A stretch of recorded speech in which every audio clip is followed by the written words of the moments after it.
Well, good morning. I've received an 8 a.m. briefing from our state meteorologist, and as many of you know, last night Elsa made landfall in Cuba. It's back over water, headed north over the eastern Gulf of Mexico.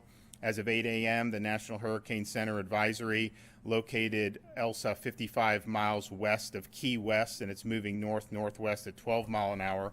Maximum winds are near 60 mile per hour, but Elsa is expected to be near hurricane strength tonight prior to making landfall in Florida. It will track parallel to the west coast of Florida today with strong wind gusts and heavy rain, along with the potential for isolated tornadoes. It will make landfall along Florida west coast tomorrow morning. It's important that Floridians don't focus on the cone. Impacts are expected well outside that area, and if you look at how the storm is, it's incredibly lopsided to the east, so most of the rainfall is going to be east of the center of the storm. And right now there are tropical storm warnings for 22 counties along Florida's west coast, and a hurricane watch is now in effect for the Florida coast stretching from Pinellas County to Dixie County. A tropical storm warning means tropical storm conditions are expected within 36 hours. A hurricane watch means hurricane conditions are possible. Now, storm surge will be a concern. There is a storm surge warning in effect for 12 counties between Taylor and Lee on the Gulf Coast. And that obviously may impact some folks who live in those low-lying areas. Much of North and Central Florida have experienced above normal rainfall over the past 2 weeks, which will increase the likelihood of flash flooding conditions with the anticipated heavy rain. And I think that that's important, whether it's a hurricane, a strong tropical storm. Those winds are what they are. They obviously have impact, but you're going to see a lot of rain dumped, particularly on the northern part of the state that is already saturated right now. So those conditions, even under normal circumstances, could be present. Now, the interaction of the wet ground with even more rain, you will see flash flooding conditions in many parts of Florida as this thing moves through. So if you're in those coastal areas, begin your preparations now. Be prepared to be without power for a few days and having enough food and water for each person and their family, including for your pets. It's important that Floridians have weather alerts turned on, especially as we see the most impacts will occur overnight with this storm. Please heed all warnings from local officials. If they ask you to evacuate your area, it's for your own safety.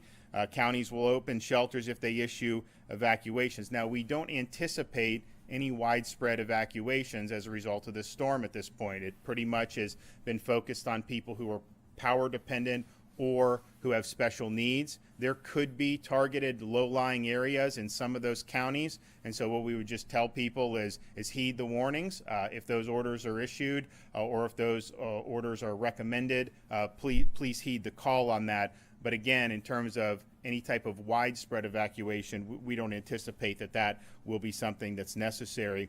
As you are preparing for the storm, if you're going to mess around with your trees, just make sure that you take precautions for your own safety. Use the proper tools and materials.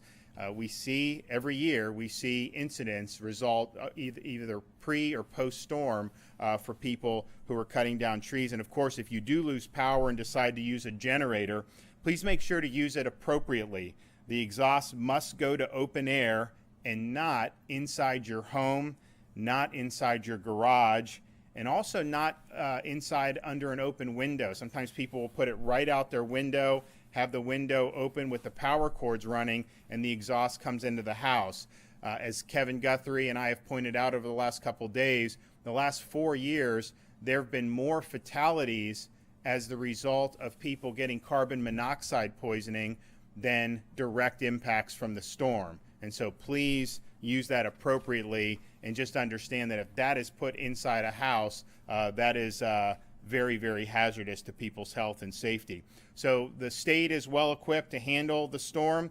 We have the state emergency response team working around the clock. We are going to increase the readiness to a level 1. We normally wouldn't do that for a tropical storm, but given the part of the state that this is likely to impact the most of those counties are fiscally constrained counties, and so Kevin Guthrie and his team are going to provide additional support for those fiscally constrained counties. Please monitor your local weather service for updates and begin your storm preparations. We're appreciative of everyone here who's snapped right into shape to be able to deal with this after having dealt with, of course, the Surfside building collapse and after having over a year where they were in emergency posture to deal with the coronavirus pandemic. I'm going to let the State DEM Director, Kevin Guthrie, say a few things. Thank you, Governor. Thank you for your leadership on this.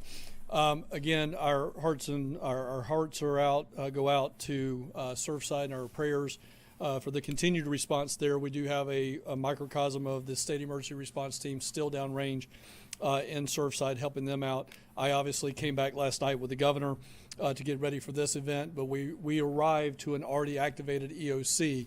And these individuals, the men and women of the state emergency response team, I cannot say enough about them.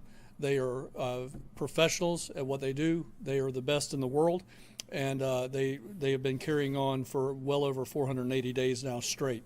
The only thing that I would add to the governor's comments here is I did, when I got back yesterday from Surfside, I had personal phone calls with each and every county EM director that are underneath a watch or a warning, and asked them if there was any needs that they had. Only a handful of counties actually requested some stuff, from a truckload of water to a handful of personnel to help augment their very small programs. So we are filling those requests today. They will arrive prior to landfall. So again, there were no unmet needs with the exception of about 3 counties that needed, like I said, anything from water to personnel. We stand ready. We will be here overnight tonight, working and being on the ground, ready to go if any of our counties should need us. Again, Governor, thank you for your leadership on this. Okay. Do you have any questions? All right. Well, we'll have, yeah. You earlier mentioned 6,000 utility workers. Yeah. National Guard also being posted anywhere, or? Yes, sir. As a part of the governor's initial roll-up, we did call up about 200 Florida National Guardsmen, maybe about 250, but we do have them on standby, ready to go. The majority of them are at our logistical staging center down in Orlando, helping us push commodities out of that warehouse.